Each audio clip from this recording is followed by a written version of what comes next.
Et coucou tout le monde, on se retrouve aujourd'hui pour une nouvelle vidéo et aujourd'hui je vais vous présenter mon bilan 2021 et on va enchaîner avec mes objectifs 2022 tant qu'à faire. J'ai pas non plus énormément de choses à dire donc autant coupler les deux et faire une vidéo un petit peu plus complète. Avant de commencer cette vidéo, je voulais vous montrer mes deux nouveaux mugs parce que vous savez qu'ici on parle livres, mais il y a forcément des mugs dans l'histoire. C'est un peu ma collection number one. Après les livres, mais j'ai quand même plus de livres que de mugs. Heureusement, hein, parce que vu que je suis à 200 livres, si j'avais plus de 200 mugs, ce serait inquiétant. J'ai fait une folie en fait, j'ai fait une commande sur le shop Disney tout simplement parce que je voulais faire un cadeau, donc j'ai acheté 4 mugs, 2 pour des cadeaux pour deux personnes différentes et je m'en suis pris 2 pour moi. Il y en a un qui me plaisait depuis un petit moment et il y était toujours, donc je l'ai pris. C'est celui-là. Donc vous reconnaîtrez aisément l'héroïne de... Enfin pas l'héroïne mais un des personnages de Vice Versa, donc c'est la joie. Et j'aime beaucoup la petite poignée en mode boule, c'est brillant, je sais pas si vous voyez. Et donc le mug est bleu marine et c'est la couleur de ma cuisine. Et donc voilà, donc Cup of Joy. Et donc on a le personnage joie et dedans il est comme ça un peu jaune. Et je suis trop fan, déjà j'adore parce qu'il est bleu marine et c'est un petit peu le thème chez moi. Et je le voulais depuis un moment, puis j'aime bien les mugs hauts comme ça, j'en ai un autre Mary Poppins. Ça change un peu, donc voilà le premier. Et le deuxième, c'était pas du tout prévu, mais j'ai craqué dessus, c'est celui-là. Alors je sais pas si vous allez voir trop avec les reflets parce qu'il est très brillant. Donc c'est écrit Good Vibes Only, et donc il est avec un effet miroir, un effet holographique, voilà. Et de ce côté-là, on a ce personnage-là, et c'est un personnage de Zootopia. Donc du coup voilà, je sais pas si vous l'aurez reconnu, moi sur le coup j'ai un peu bugué, mais du coup voilà, j'adore la couleur, c'est tout à fait la couleur que j'adore, et cet effet holographique est génial. Puis Good Vibes Only, c'est juste... J'ai vu ça, j'ai dit je peux pas ne pas le prendre en fait. Peu importe le dessin animé que c'est, je peux pas ne pas le prendre. Donc voilà, donc on commence avec les petits mugs pour bien commencer l'année, même si dans mes résolutions c'est d'acheter moins de mugs et moins de livres. Mais bon, hein, on commence l'année comme ça, puis on se calmera sur le reste. Bon, on va commencer tout de suite avec mon bilan 2021. Alors, je me suis fait des petites notes.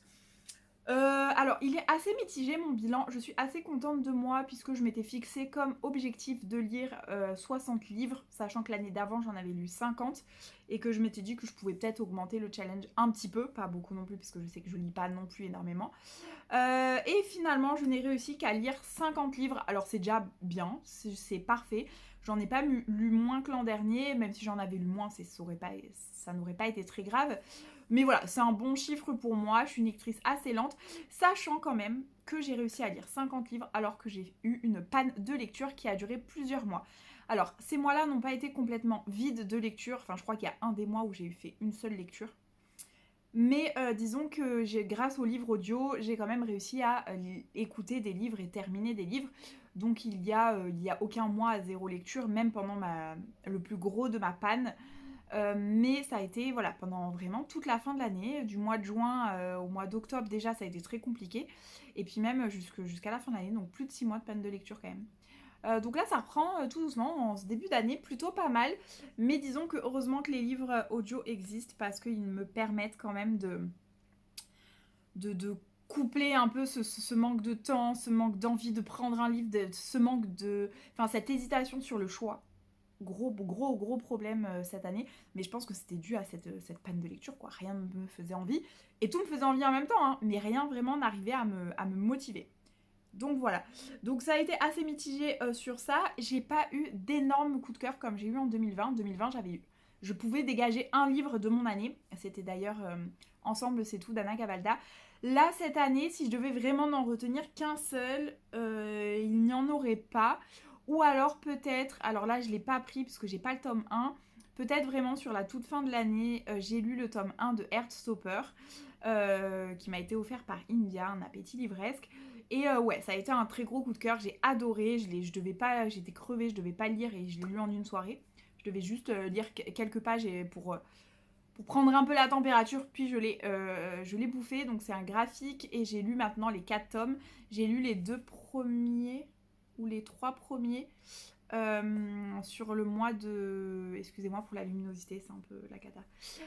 J'ai lu les 3 premiers, il me semble, en décembre.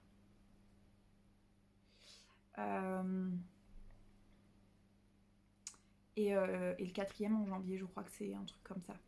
Ou en tout cas, au moins les 2 premiers en décembre. Je les ai pas là sous la main, ils sont là-haut, pour être exact.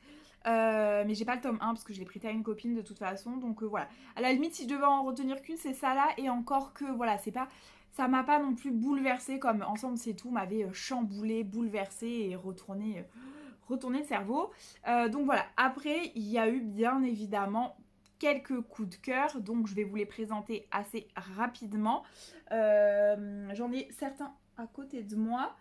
Le premier coup de cœur de l'année, ça avait été ce livre-là, La douce caresse d'un vent d'hiver, de Sarah Morgan, et c'est un tome 3, mais si vous voulez, c'est une trilogie, mais les 3 tomes sont des tomes compagnons, puisqu'ils peuvent éventuellement se lire individuellement.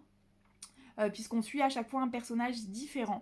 Donc dans cette trilogie, on va suivre 3 frères, les frères O'Neill, qui bossent au sein d'eux ou autour d'une station de ski dans le Vermont. En gros, le premier frère dans le premier tome, c'est lui qui vient de reprendre en main la station suite au décès de leur père. Il y en a un qui est skieur professionnel, ex-skieur professionnel, puisque suite à une grosse chute et un problème au genou, je crois, il a dû arrêter sa carrière olympique. Et il est en gros un peu prof de ski moniteur de ski dans la station. Et le 3e frère est chirurgien. Mais si vous voulez, alors le premier tome c'est le frère homme d'affaires, le 2e c'est le chirurgien et ce 3e c'est le skieur. Et en fait dans chaque tome on va suivre donc un des frères avec une romance avec avec une fille, une femme. Le premier tome, c'est une working girl qui n'aime pas du tout Noël, qui bosse dans le marketing et la communication et qui va venir essayer d'aider à sauver la station. Et qui va tomber dans une petite station de ski bien cocooning avec un beau gosse, enfin avec des beaux gosses et une famille très soudée, oui, plus ou moins, mais en tout cas une famille très Noël et très famille. Donc du coup voilà, ça c'était le tome 1. Le tome 2, on va suivre donc le frère qui est je vous dis pas avec qui, mais le frère qui est chirurgien. Et dans le 3e, en fait, on va suivre l'histoire, là je vous spoil pas parce qu'on en parle un peu dès le premier tome, on va suivre le 3e frère avec en fait cette fille, Brenda, qui est un peu sa meilleure amie, qui bosse à la station de ski depuis toujours. Ils se connaissent depuis qu'ils ont gosse, ils ont grandi ensemble, ils ont fait les 400 coups en ski ensemble. À ski plutôt peut-être. Et là on va suivre ça. J'ai adoré ce tome 3. J'ai adoré les 3 tomes, hein, mais j'ai adoré ce tome 3. Mais il avait un côté très frustrant puisque c'est un slow burn. Enfin très clairement, il se passe 300 pages où t'es là. Et alors 300 pages sur 450, hein, où t'es là et t'as envie de leur dire mais bougez-vous le cul putain. Surtout qu'avant, pardon, on va mettre bip. Surtout qu'avant, t'as déjà 2 tomes où tu sais déjà qu'ils se tournent autour, mais que voilà quoi.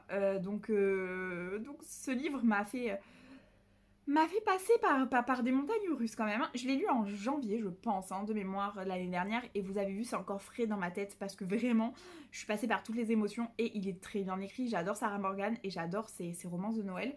Donc si vous ne savez pas quoi lire l'année prochaine à Noël, ou si vous avez envie d'une romance de Noël ou d'une romance d'hiver en dehors des fêtes, allez-y, foncez sur cette trilogie. Le premier tome se passe à Noël. Le second tome se passe l'été suivant. Et ce 3e tome se passe un an après, donc le Noël, le 2e Noël, quoi. Donc voilà, très très bon livre, très très bonne romance, très bon roman cocooning et tout ce que vous voulez. Après, dans les livres qui se passent en hiver, ou en tout cas dans le froid, j'ai adoré en audio Bad Trip en Alaska de Emma Landas, que j'ai écouté en audio. Je l'ai absolument adoré. C'est une new romance qui se passe en Alaska.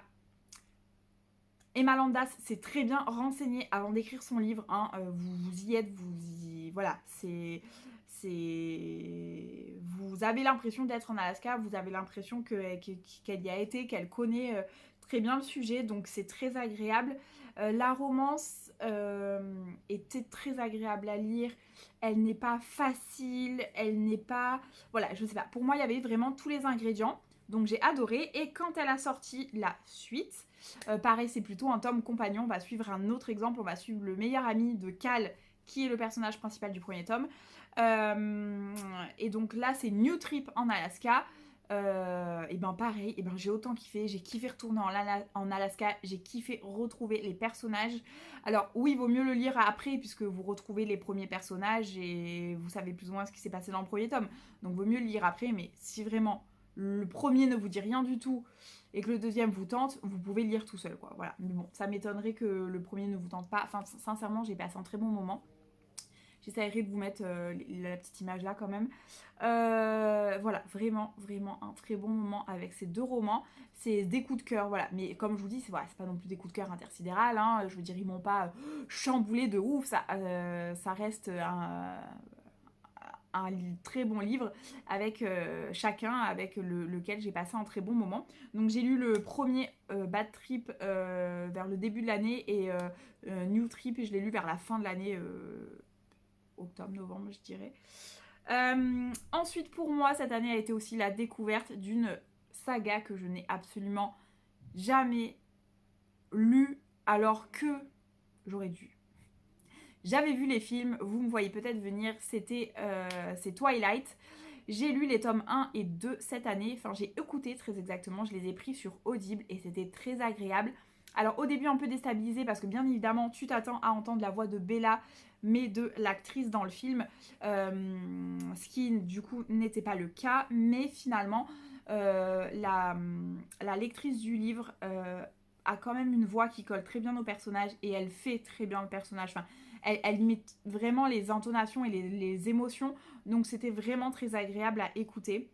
J'ai adoré le tome 1, il ne s'appelle pas Fascination pour rien. Bon, j'avais adoré le film, bien évidemment, je pense que le 1 est mon préféré. Et là, j'ai retrouvé ça, j'ai retrouvé cette fascination que j'avais, alors que ça fait des années que j'avais pas re-regardé le film ou que je m'étais pas plongée dans le truc. Bien évidemment, à la fin du livre, j'ai regardé le film. Et voilà, et donc ça m'a permis aussi de comparer. Le livre est très bien, j'irai pas jusqu'à dire que le livre est mieux ou que le film est mieux. Pour moi, ils se valent parce qu'ils ont chacun leurs qualités et leurs défauts. Je pense que le film a la qualité de travailler un peu différemment certaines scènes qui, une fois que tu connais le livre et que tu as un œil extérieur, tu verrais certaines scènes différemment ou pas exactement la manière dont elles sont écrites, et ça le film je trouve le fait bien. Après bien évidemment il y a plus de détails et certains passages sont nettement mieux dans le livre, mais voilà, je pense qu'ils ont tous les deux leurs défauts et leurs avantages, et j'ai adoré aussi le tome 2 qui pour moi n'a pas ce défaut des tomes 2 qu'on a souvent, enfin souvent, tout est relatif, hein, mais que peuvent avoir en tout cas les tomes 2 de saga, et là j'ai pas eu trop cet effet là. Alors bien évidemment je l'ai moins aimé que le tome 1 parce que le tome 1 est my favorite, enfin pour le moment j'ai lu que ces deux premiers tomes, mais en tout cas voilà, on est quand même pas trop mal niveau niveau lecture, coup de cœur, voilà. Je vous parle là des deux tomes parce que pour moi c'est genre la découverte un peu de l'année, mais je vais lire les tomes 3 et 4 cette année et le tome 5 qui est sorti, enfin le tome avec la version d'Edouard, je pense que je le prendrai aussi en audio et je pense que j'arriverai à le lire cette année. Mais là encore, je m'avance pas trop parce que ce n'est pas encore fait. Ensuite, on va continuer sur les sagas. La saga suivante que j'ai continué et terminée en 2021, c'est bien évidemment La Passe Miroir. Ils sont là. Donc le tome 3 et le tome 4. Le tome 3, c'est La Mémoire de Babel et le tome 4, c'est La Tempête des Échos. Alors, mon tome préféré reste le tome 2. Mais, donc, vraiment, mon vrai coup de cœur, il est sur le tome 2. Je pense que mon deuxième tome préféré, c'est le 1, parce que j'aime beaucoup quand même la mise en place de l'univers et toute la deuxième partie du tome 1. Mais ces tomes 3 et 4 sont aussi très bien. Donc voilà, peut-être pas coup de cœur, mais presque en tout cas. Il m'a manqué quelque chose dans le tome 4. Je vais pas vous en reparler ici, mais voilà, il y a quelques petites choses qui m'ont frustrée, mais j'ai quand même vraiment aimé ce tome 4, c'était un très bon tome. Le tome 3, je l'ai beaucoup aimé aussi, même s'il avait quelques lenteurs, on va dire. Toujours cette fameuse première partie de tome qui avait un peu des lenteurs, comme le tome 1. Mais voilà, si j'ai quand même passé un très bon moment. À la fin de ce tome 3, j'avais qu'une hâte, c'était de lire le tome 4, donc j'attendais la sortie poche. J'ai fait une lecture commune pour l'un et pour l'autre. Et j'ai vraiment passé un très bon moment. Le petit bonus, c'est que j'ai fait une lecture commune du tome 4 en fin d'année, novembre je crois. J'ai un doute. Novembre, je crois. Et en décembre, fin décembre, je rencontrais l'autrice, donc Christelle Dabos, qui nous a fait l'honneur de venir faire une discussion et une dédicace au Cultura de Mandelieu, puisque elle habite en Belgique maintenant, mais à la base elle est originaire de Cannes, Cannes-Mandelieu. Et donc elle revenait pour les fêtes et elle en a profité pour nous faire une dédicace. Avant la dédicace, on a eu la chance de faire une réunion en petit comité. Bref, donc je vous disais, la passe miroir, j'ai eu le temps de lire le tome 4 avant de rencontrer l'autrice. Et rencontrer l'autrice a vraiment été une chance. On a fait une discussion en petit comité, on a pu lui poser toutes nos questions. Donc c'était cool, on a discuté. C'est une femme vraiment humble, sympathique et très inspirante. Vraiment très inspirante. Donc voilà, c'était vraiment cool. Donc ça, c'était aussi le point final de mon année 2021. C'était vraiment cool de pouvoir faire cette rencontre. Malgré le contexte et tout ça, c'était vraiment ouf. Sachant qu'en plus, moi, c'était une période où le boulot, c'était trop... Enfin, c'est insensé. Et en fait, j'avais réussi à gratter une heure entre midi et deux. Donc, enfin, même pas une heure, mais quelques... Voilà. Donc, je suis partie, en fait, à midi du boulot... en bus, je suis arrivée à la rencontre pile à l'heure à 13h, j'ai fait la rencontre pendant une heure. À la fin, j'ai demandé si elle pouvait me le dédicacer directement mon livre, on a fait la dédicace, une photo, et après moi j'ai filé mon copain me récupérer pour me ramener au travail vite, parce qu'il fallait vite que j'y retourne. Mais voilà, j'ai eu la chance de pouvoir y aller quand même, donc voilà, je m'estime vraiment chanceuse, c'était vraiment cool.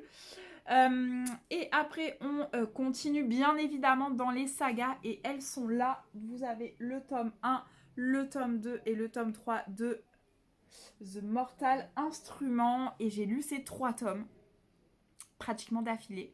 J'ai lu le tome 1, après j'ai fait un peu une pause, je crois, parce que j'avais d'autres lectures de prévues. Et puis après, j'ai enchaîné le tome 2 et le tome 3. C'est très addictif. Je me suis mise à lire, comme vous le voyez, j'ai toute la collection. Hein. Là, j'ai commencé un autre tome. Je dois d'ailleurs en lire 6, c'est dans mes objectifs 2022, mais je vous en reparle après. Donc j'ai lu les 3 premiers de la saga principale qui contient 6 tomes. J'ai adoré. Bien évidemment, c'est Young Adult. Il y a des défauts. C'est en plus, je crois que c'était le premier tome, je crois que c'est vraiment le premier livre de l'autrice. Et, et, et ça a peut-être des défauts, mais c'est entraînant quoi. Vous rentrez dedans, vous y êtes, vous en démordez plus. Enfin, j'avais qu'une envie, c'était de tourner les pages, de pouvoir retourner à mon livre. En plus, vous avez vu, c'est des grands formats. Je les trimballais partout, c'était un peu compliqué.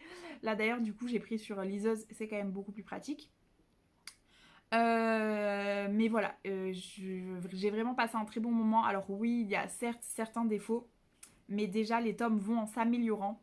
Les tomes et les trilogies, enfin les sagas annexes dans le monde de The Mortal Instrument prennent en maturité visiblement de tous les avis que j'ai eus. Puis même hein, sur les 3 premiers tomes, vous sentez déjà un peu l'évolution au fur et à mesure des tomes. Et après, il y a des choses que j'avais devinées, des choses que j'avais vu venir. Je m'étais spoilée juste en regardant la couverture de certains tomes suivants en fait. Enfin, après, vous spoilez ou pas parce que vous pouvez ne pas forcément deviner pour autant ce que ça veut dire. Moi, j'avais bien capté qu'il y avait un truc quoi.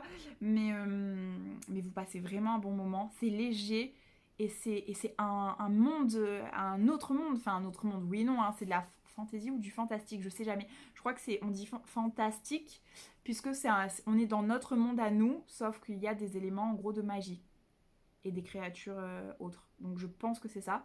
Je crois pas que ce soit fantasy, je crois que c'est fantastique. Voilà, donc il y a... Ah, il faudrait peut-être que je vous dise ce que c'est, parce que je vous dis pas ce que c'est pour ceux qui connaissent pas. Alors, The Mortal Instrument, c'est... on va suivre... comment elle s'appelle? Clary, je crois, le surnom de l'héroïne principale. Putain, j'ai un bug. Parce que là, j'ai lu un tome, mais qui est à une autre époque, donc pas avec les mêmes personnages. Donc on va suivre Clary, qui est une jeune fille normale, a priori, et qui, pour fêter son anniversaire, va en boîte de nuit. Sauf qu'à un moment, elle voit des choses un peu bizarres. Elle va suivre, quelqu'un dans la boîte de nuit qui sort par une sortie de secours parce qu'elle a l'impression qu'il se passe quelque chose de bizarre. Et en fait, elle va voir quelque chose. Elle va voir un meurtre. Elle va voir qu'on tue quelqu'un, mais bizarrement, il n'y a plus de corps. Voilà, en fait, elle va petit à petit voir ce qui se passe un peu dans un... Pas dans un autre monde, mais elle va voir des gens qu'elle n'est pas censée voir. Et en fait, il se trouve que Clary est une chasseuse d'ombre, mais qu'elle ne le sait pas. Elle ne le sait pas parce que sa mère, il y a plusieurs dizaines d'années en arrière, s'est exilée de ce monde-là et a tout fait pour que sa fille perde ses souvenirs et sa double vue, et qu'elle ne voit plus ce monde-là et qu'elle n'en ait pas connaissance.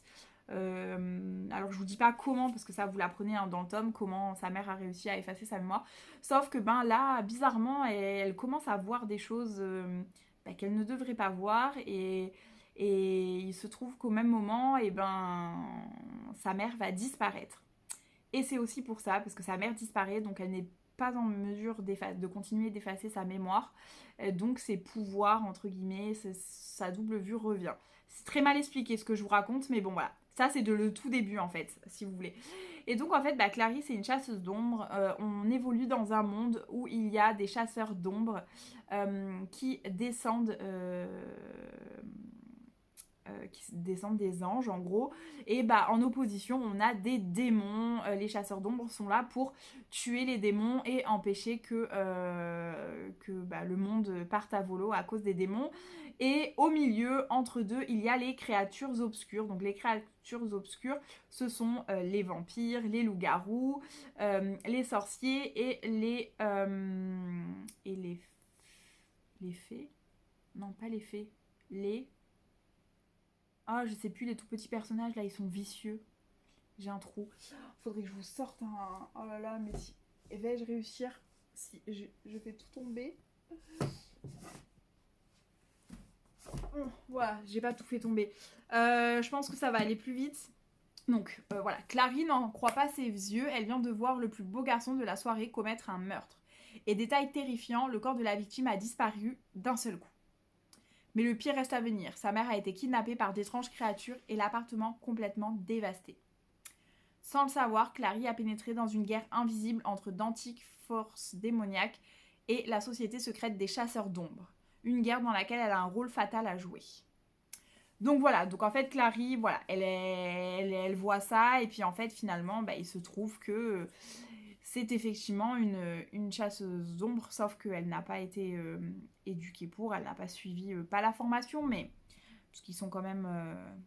ils se forment quand même un peu au combat, quoi, tu vois, les gars, pour pouvoir tuer les démons. Et donc elle arrive comme ça, et puis du coup, voilà. Je vous en dis pas plus parce que ça serait trop brouillon. Juste, c'est trop bien. Voilà. On suit Clary qui découvre ce monde, donc l'existence de démons, l'existence de créatures obscures. Il va se passer tellement de choses dans ces tomes que... voilà, ils sont tous bien. Il y a de la romance, donc ça fait un peu romantaisie. Mais voilà, il y a de la romance, mais pas que. Et en même temps, c'est tellement bien écrit. Et en même temps, vous vivez le truc à fond. Enfin bon, bref. Je vais arrêter parce que sinon je vais vous en parler longtemps. En même temps, j'ai lu quand même 3 tomes hein, sur toute l'année, c'est quand même pas mal, sachant qu'ils sont un peu gros. Vous le voyez là, hein, les 3 premiers tomes. Celui-là, c'est le plus petit, je crois, mais... Quoique non, le tome 2 est plus petit. Mais bon, voilà. Donc, The Mortal Instrument de Cassandra Clare, c'est chez PKJ. Et si vous cherchez de la fantasy fantastique un peu légère, un peu facile à lire, mais avec laquelle vous êtes sûr de passer un bon moment, pour moi, foncez, quoi. Voilà. Après, le tome 1 peut paraître jeunesse, young adulte, peut y avoir des défauts, mais faut passer ça. Enfin, moi, toutes les personnes que je connais qui ont réellement lu les 3 premiers tomes, la saga principale, ils ont tous aimé et ils adorent l'univers. Et en fait, moi, c'est ça que j'adore, c'est l'univers. Donc, même s'il y a un peu des défauts sur les premiers tomes, et puis, sincèrement, les défauts, ils sont pas si présents que ça, en fait. Moi, je les ai à peine vus. En fait, je les ai vus parce qu'on me l'a dit. On m'a dit qu'il y avait des défauts. Mais en vrai, j'étais juste tellement dans le truc que moi, à la première lecture, je n'ai pas réellement vu les défauts. C'est après coup, je me suis dit, ah oui, peut-être qu'effectivement, c'est quand même bien young adulte. Il y a quelques défauts dans l'écriture. Mais voilà, il n'y a pas tant de facilité que ça. C'est bien écrit. Donc, voilà. Franchement, foncez. Donc voilà, en fantasy fantastique, on a un petit peu fait le tour. Et un autre livre dont je peux vous parler dans mes coups de cœur, qui a été effectivement un coup de cœur et une très bonne surprise. Il s'agit d'un livre auto-édité. Il s'agit de Amour, gluten et sororité de Mrs. Boukiermonde. Donc vous la retrouvez sur YouTube et sur Insta. J'ai vraiment passé un très très bon moment avec ce livre. C'est aussi un coup de cœur. Pour moi, il n'a pas de défaut. Alors que c'est un premier roman et c'est un livre auto-édité. Donc, c'est quand même pas mal. J'adore cette couverture d'ailleurs. J'aime beaucoup la fin du roman. J'en aurais voulu plus, j'en aurais voulu encore. Mais au-delà de ça, je l'ai trouvé très bien terminé. Genre, c'est... Voilà, c'est... Ça m'a pas frustrée. J'en aurais voulu plus, mais je veux dire, la fin est très bien, quoi. Donc voilà, il est très bien. J'ai passé un très très bon moment. Il fait 400 pages. Et c'est le seul livre que j'ai réussi à lire quand j'étais en panne de lecture. Donc je sais pas si ça vous donne un indice sur la qualité d'écriture. Mais en tout cas, pour moi, ça veut dire beaucoup. Voilà. Donc voilà un petit peu pour mon bilan 2021. Comme vous le voyez, pas de gros coup de cœur intersidéral. Puisque je vous parle de saga. Voilà, enfin si, j'ai eu un gros coup de cœur sur le tome 1 de Twilight à la rigueur. Mais bon voilà, je connaissais les films. Donc c'est pas non plus genre The découverte de... Voilà. Donc je pense qu'on est pas mal là-dessus. En 2021, j'ai aussi continué ma découverte de Pierre Bottero avec la quête des Willan. J'ai terminé la première trilogie et je compte commencer la deuxième trilogie, Les Mondes des Willan, incessamment sous peu. Soit j'arrive à commencer le tome 1 ce mois-ci,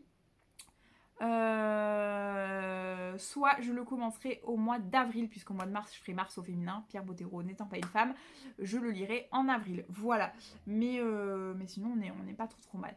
Maintenant, je vais vous parler un petit peu de mes objectifs 2022, n'est-ce pas ? Alors, très concrètement, pour 2022, j'ai gardé mon objectif de lire 60 livres, puisque je ne l'ai pas réussi cette année, donc ça me challenge quand même pour l'année prochaine, à voir si j'arrive à lire 10 livres de plus.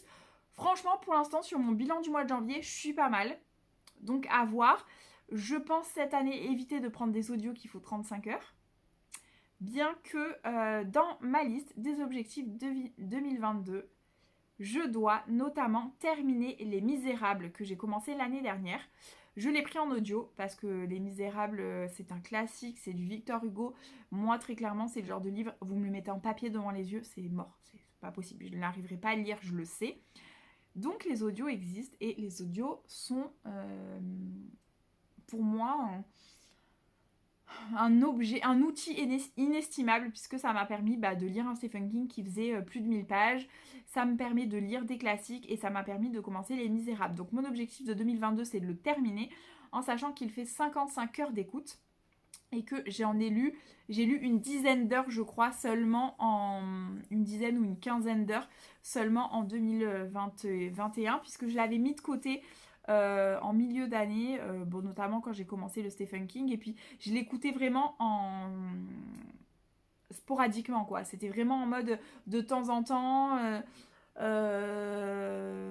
voilà, c'était pas non plus ouf et mon but en fait c'était de lire sur toute l'année donc je n'ai pas du tout terminé. Mais du coup, mon objectif est cette année de le terminer, même si je le lis un peu sur toute l'année. Bien que je ne vais pas faire l'erreur de l'an dernier, et mon objectif serait éventuellement de le terminer avant cet été carrément. Bon, on verra. Déjà, si je le termine dans l'année, ce sera beau, mais on verra. Donc voilà, ça c'est un de mes objectifs, par exemple, 2022. Donc 60 lectures, c'est 60 lectures, pas 60 romans. J'intègre les BD et les graphiques, que ce soit manga, roman graphique ou autre, puisque je n'en lis quand même pas énormément, donc c'est pas comme si sur mes 60 lectures, il y allait avoir 40 BD et romans et manga. L'année dernière, je n'ai lu aucun manga alors que j'en avais dans ma palle, donc cette année, ça serait bien que je lise ceux que j'ai dans ma palle. Et les BD, les graphiques, les graphiques, j'ai eu un gros coup de cœur pour Heartstopper. Donc j'ai vraiment envie de lire plus de graphiques et de BD aussi. Donc, du coup, j'ai commencé l'année avec quelques BD et c'était vraiment bien. Donc voilà. Ensuite, le premier objectif 2022 est de diminuer ma palle. Je devais la diminuer en 2021. Gros échec, je ne l'ai pas du tout diminuée, je ne l'ai même augmentée. Alors que j'ai quand même réussi à lire 50 livres, ma palle a à peu près augmenté de 50 livres. Donc il y a vraiment un problème. Les calculs ne sont pas bons. Voilà. Bon après, j'ai eu pas mal de livres offerts cette année. Ça a été assez riche en cadeaux livresques quand même. Mais j'ai aussi pas mal dépensé. Sur Gibert, j'ai un petit peu craqué mon slip. Donc mon but est de diminuer tout ça. Et en l'occurrence, j'ai passé la barre des 200 livres à la fin de l'année. Donc mon but serait de descendre sous les 180 livres. Sachant que je vais forcément avoir des livres en cadeau cette année. J'en ai déjà eu d'ailleurs. Si je lis 60 livres, de baisser ma palle de 20 livres minimum, ça serait déjà miraculeux. Enfin, ça serait vraiment miraculeux, quoi. Donc voilà, hein, on va espérer ça. En sachant que je suis à plus de 200 livres. Là, je suis pas juste à 200, je suis à plus de 200 livres. Donc je ne veux même plus compter. Mais mon but, c'est de redescendre à 180 ou moins. Mais 180, c'est un palier qui me paraît raisonnable et faisable. Voilà. Un autre de mes objectifs était d'acheter une liseuse et il se trouve qu'il est déjà rempli puisque j'ai enfin investi dans ma liseuse grâce à mon père. C'est mon cadeau de Noël en gros de mon papa. Donc voilà, ma liseuse elle est là pour ceux qui auraient raté l'info. C'est une Vivlio, j'ai pris la Touch HD+, avec le petit fond d'écran qui va bien. Je ne suis pas du tout addict mais laissez-moi finir mon chapitre. Ce fond d'écran est très vrai puisque depuis que j'ai ma liseuse, quand j'ai un livre en cours et que je sais que des fois ça m'arrive de ne pas pouvoir m'arrêter à un chapitre, et ben je prends ma liseuse, je lis en marchant, en allant au boulot. Ou l'autre jour j'avais un rendez-vous médical à 20 minutes de chez moi et donc j'y suis allée à pied et à l'aller et au retour. Enfin 20-25 minutes à l'aller comme au retour, j'ai lu mon livre, ce qui m'a permis de le terminer dans la journée et j'étais pas loin de la fin quoi. Donc ce chapitre est très vrai parce que je lis en marchant carrément. Depuis que j'ai la liseuse, hein, parce que sans liseuse, ça m'arrivait de le faire. Quand par exemple je descendais du bus et que j'étais en plein milieu d'un chapitre, ça m'arrivait de le faire, mais sinon je pars pas de chez moi avec mon livre papier alors que je suis à 5 minutes de mon boulot. Par contre la liseuse potentiellement, oui. Donc voilà, cet objectif-là déjà est rempli, c'est toujours ça de prix. Bon attention par contre parce qu'à tout... Ah oui, j'ai pas précisé, je dois diminuer ma palle papier. C'est-à-dire que sur les livres que j'ai sur Audible ne comptent pas, entre guillemets, et les livres que j'ai sur liseuse ne comptent pas non plus. Alors c'est pas une raison pour moi bien évidemment d'acheter 40 milliards de livres sur liseuse, mais disons que mon but c'est de réduire ma palle, surtout parce que je n'ai pas énormément de place chez moi et qu'il faut que j'arrête d'acheter des livres à tout va et les stocker alors que je n'ai pas beaucoup de place et que je ne vais pas les lire tout de suite quoi. Donc voilà, donc c'est mon objectif. Alors, vider ma palle, c'est autant avancer les livres de ma palle que faire du tri, donner et vendre. Hein. Voilà. Mais j'avais déjà commencé à le faire en fin d'année, ça, donc j'avais déjà un peu dégagé des trucs. Dans mes objectifs de l'année, je vous en ai parlé vite fait tout à l'heure, je dois lire des tomes de The Mortal Instrument. Mon objectif de l'année, c'est de lire 6 tomes. Je pense que c'est largement faisable, je les ai dans ma palle. Donc c'est qu'une question de lecture. L'année dernière, j'en ai pas lu autant parce que je les avais pas forcément. Et que j'ai fait ma fameuse panne de lecture. j'ai fait ma panne de lecture après The Mortal Instrument, hein, j'ai oublié de le préciser. Mais je voulais essayer de lire autre chose, je voulais pas continuer tout de suite, enfin bref, donc voilà. Donc là, mon objectif est de terminer donc la saga principale qui fait 6 tomes, j'en ai lu 3 donc ça m'en laisse 3, et de lire la trilogie Les Origines.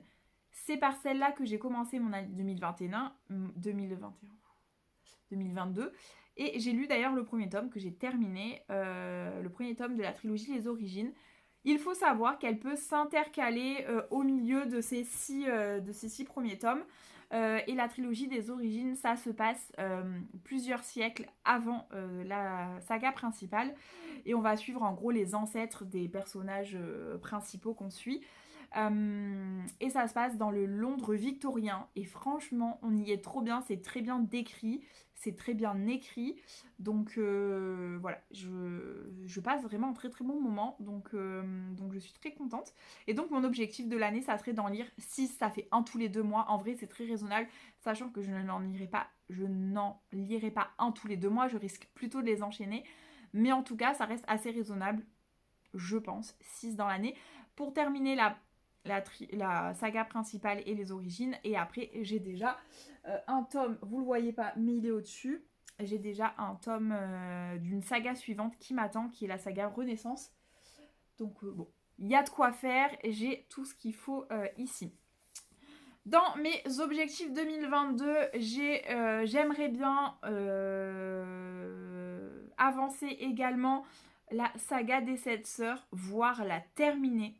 Alors la terminer ou être à jour en tout cas, parce que je ne sais pas quand sortira le fameux dernier tome que doit écrire son fils, puisque Lucinda Riley nous a malheureusement quittés en 2021. Je suis actuellement... Alors j'ai lu les 2 premiers tomes l'an dernier.